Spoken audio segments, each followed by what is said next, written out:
and I are probably responsible a little for the certificate, for maintenance certification and the need to get CMEs continually, for better or worse. But you need to get those, which are increasingly important.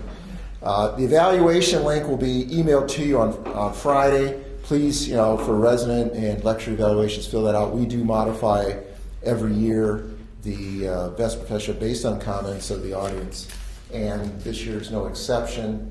But we'll try it in the format, might even change a little more next year. I'd like to acknowledge, again, the residents, especially chiefs, for putting this together.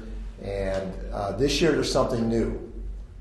I think many of you realize that it's so difficult to take time away from your practice to attend any educational endeavor.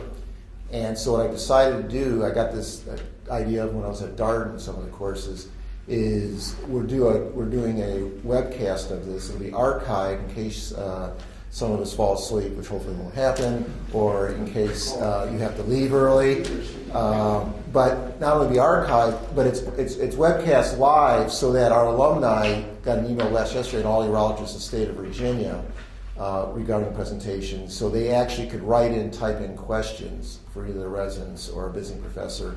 And we'll select those. Obviously, if there's none, that's fine. If there's a lot, we'll have to be somewhat selective. But it does promote, I think, long-distance learning. I think we're trying to get more ways that you can get CME credits online, so that this is a way of not only getting involvement, but people who can only get off a afternoon, who live far away in our residents over the country, at least they can see what this year's Vest about. Next year, I may open it up to the entire AUA membership as a way of, again, promoting education in academic centers and helping the community urologists also stay in touch with cases and hear some words of respected world leaders.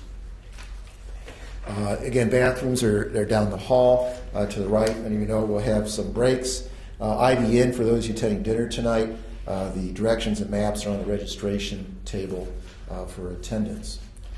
As is kind of usual, because most of our visiting professors don't know who Sam Best was, and a lot of the alumni Sam trained are no longer with us, and because the history of our profession, surgery, I think, is always worth knowing, I'd like to just always say a few words about the gentleman who this lectureship's named after. I never met Sam Best.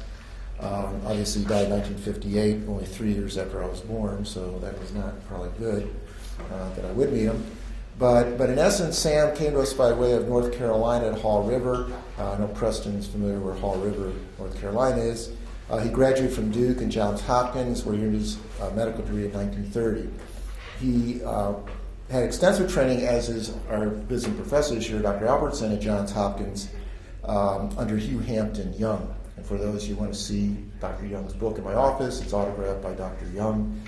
It's always a treasure to have this lineage of greatness. And for those of you who are on staff here, the father of American urology, Hugh Hampton Young, we have very close ties to, because Dr. Young actually attended University of Virginia. And I have an old photo of him in the cadaver lab, kind of horsing around with his colleagues from the late 1800s, that he trained here at Virginia and then worked under and was named the head of urology by the first chair of surgery, Halstead, at Hopkins. He spent 1 year, Dr. Vest did, as a pathologist in Baltimore City Hospital, in addition to his urologist at Anchor Hospital in St. Paul, and then went back to join the department at Hopkins and was associate urologist from 1937 1939, just leading up to World War II. He left to become chairman of the University of Virginia here in 1939, which actually was probably a very tumultuous time, because a lot of our surgeons were actually going overseas as part of the war effort. Dr. Vest was a real character from all records that we have of him. He was full of ideas. Obviously, some surgical procedures are named after Vest. He wanted to increase the level of the faculty here, increase the number of faculty to 2. Dr. Kirby was here, so he was the only urologist here at the University of Virginia. And he and an associate worked here from 1939 to 1946, and then Hugh Warren, another urologist, joined him from 1946 to 58. The training program here was a lot less rigid than it is today. Resident numbers varied from 2 to 6, and essentially they were almost like apprenticeships at universities at that time. On occasion, he'd have Hopkins residents actually rotate here and actually be part of our program and train here. Interestingly, Dr. Albertson has been in our Vest Professor before. This is a return. He came here as a Hopkins resident. We had an exchange program at Johns Hopkins and actually sat through this as one of the residents during that period. He was an enthusiastic teacher of both residents and students, and most of the rest of that time went into private practice as opposed to now where I think about 70% of ours go into academics. He trained some very distinguished urologists here. Most notably, who just passed away this year, was Bill Boyce, the Bowman Gray first chair. Bowman Gray came from UVA. In fact, our former chair, Jay Gillenwater, a lot of his ideas came from Bill Boyce, and Bill Boyce was his mentor, even including Jay's love of rhododendrons and azaleas. And again, our ties with Bowman Gray that we continue today through some joint research projects.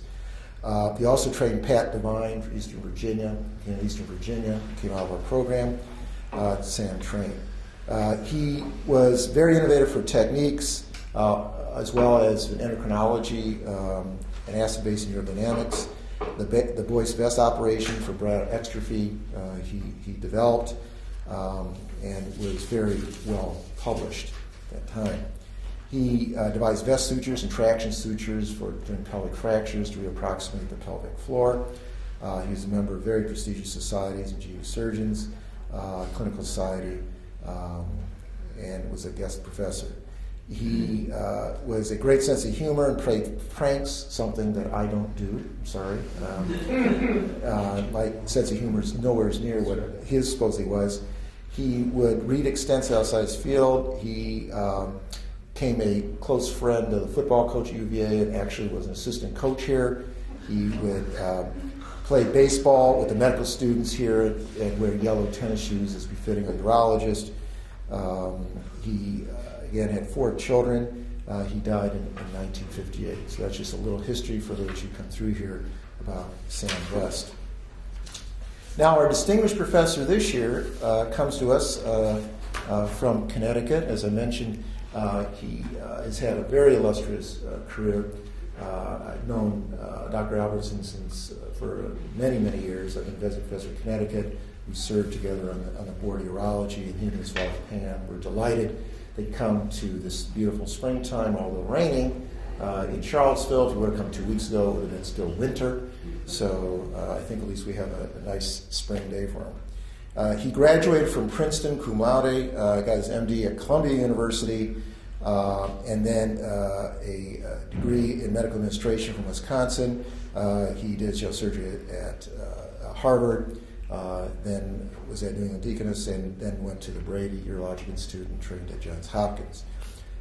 He's been at Connecticut as his academic career, where not only has he been division chief and residency director since '95, but he's also their associate dean for clinical research, planning, and administration, as Dr. Costello kind of a similar role, at least for planning here at UVA.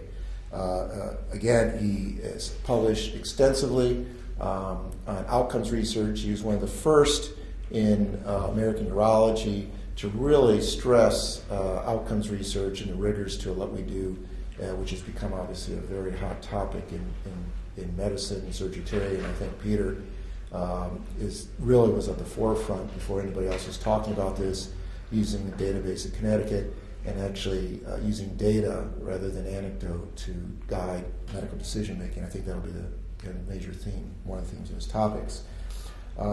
We do have a number of residents in Connecticut. We have connection with Connecticut. Stan Broder is with us here from Danbury. For the residents who don't know Stan, he's come here. Vinny Ladone, who helped train, I think, Dr. Herndon here, who's also at Memorial Sloan Kettering, is at Hartford Hospital, and part of the residence rotation there is at Hartford Hospital, where we have several of our graduates who are training them.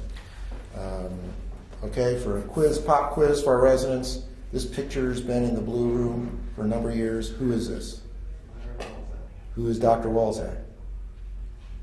That's good. He was a chair at Connecticut.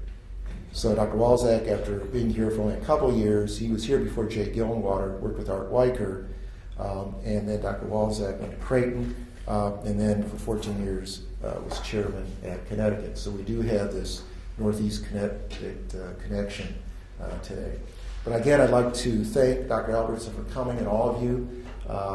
We'll again ask questions. We'll try and see if any come in from the web in a real-time crowdcasting of this. Again, thank everyone, and hopefully it'll be a productive couple days.